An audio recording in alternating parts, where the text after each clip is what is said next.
Have you ever felt like you are working harder, you get a raise, but still feel like money is always slipping through your fingers, bills just get bigger, and the bank account stays the same? The reason? Because most of us have been trained by the poor dad school system. Study hard, get a decent job, save money, and hope retirement works out. But if that's the secret to wealth, why are so many hardworking people living paycheck to paycheck? That's exactly the question this book tries to answer. It's not just a book about money, it's a book about how we have been programmed to think about money all wrong. So watch this video till the end and learn how money works, or you will work for it forever. This book is built around Kiyosaki's upbringing with two father figures. His poor dad was his biological father, a highly educated, hardworking government official, but always stressed about money. His rich dad was his best friend father, a man who didn't even finish 8th grade but became one of the wealthiest men in Hawaii.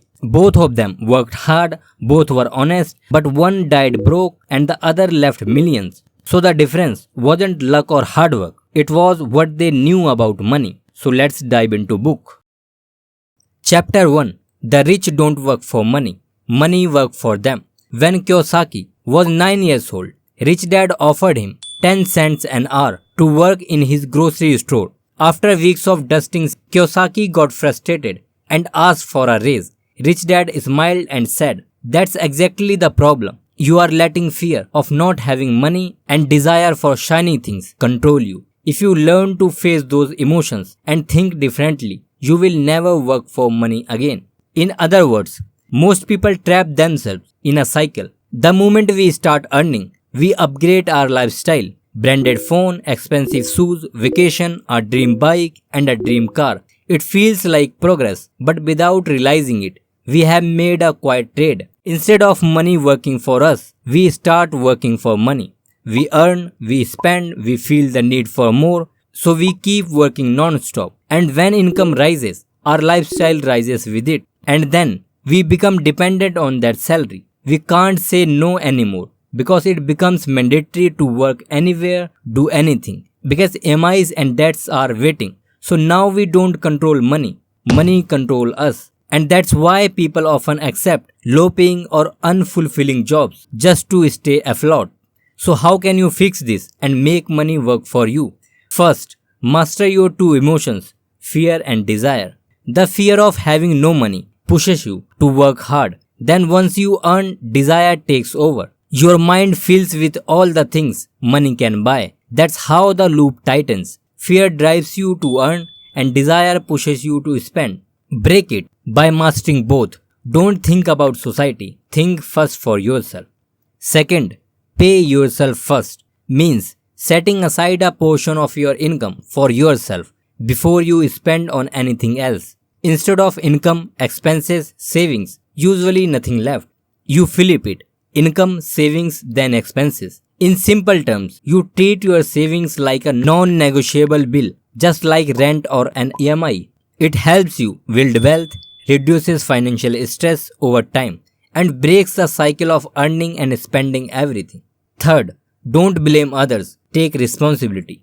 When people don't get a raise, they often blame their boss, colleagues, or their situations. That's the easy path, and most people take it. A better approach is to change your perspective. Stop assuming others are the problem. When you realize that you are responsible for your growth, you gain the power to improve, learn new skills, improve your value, and keep growing. It's far easier to change yourself than to expect everyone else to change. Chapter 2. Why teach financial literacy? Most people believe that earning more money will solve their problems, but they don't realize the real issue is a lack of financial education. More money alone doesn't fix anything. It often makes things worse. Without the right habits, higher income just leads to higher spending, more debt, and bigger problems. We have all heard stories of lottery winners or pro athletes who made millions and ended up broke just a few years later because they lack financial education. Financial freedom doesn't come from a bigger paycheck. It comes from understanding the difference between assets and liabilities. A super simple definition. Asset, put money into your pocket, and liability takes money out of your pocket. So let's start with One of the biggest myths, your house is an asset. Most people believe this because a house is valuable, but in many cases, it behaves like a liability. Once you buy it, the spending doesn't stop.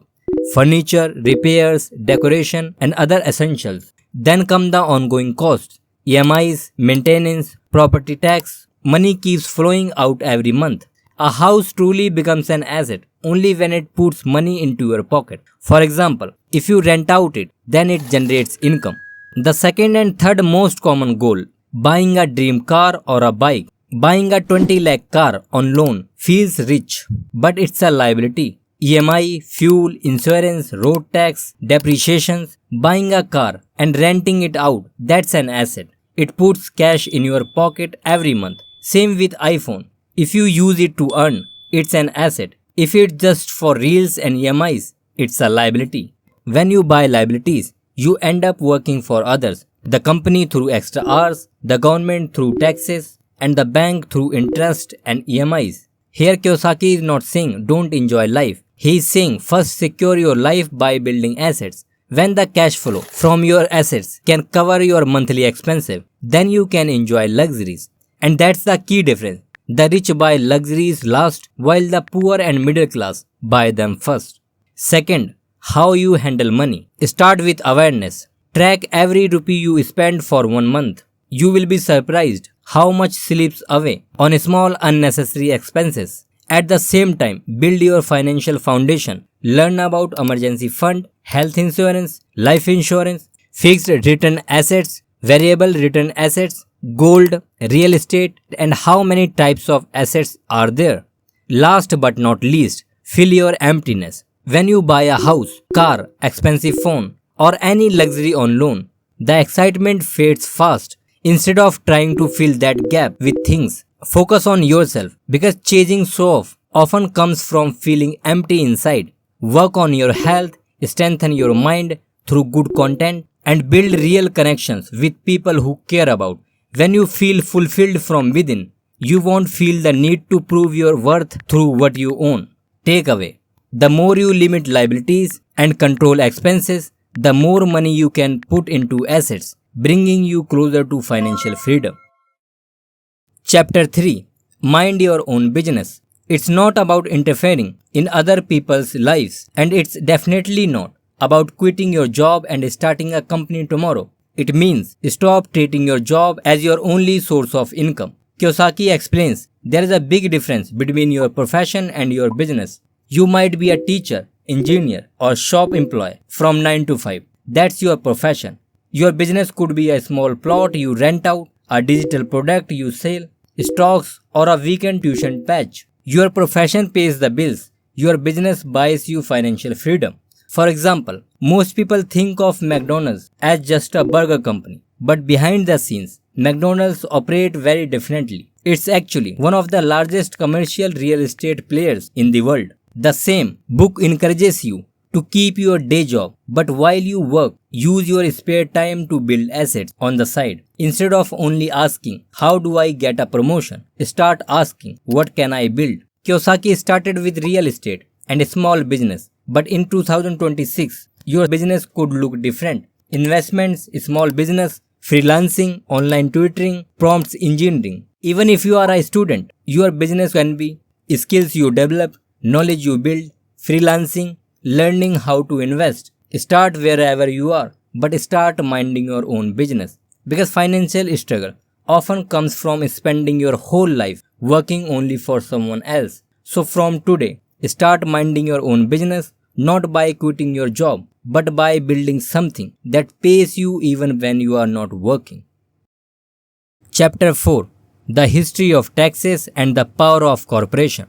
When I read this one blew my mind. This is where the rich really pull ahead. Middle class earn, pay tax, then spend.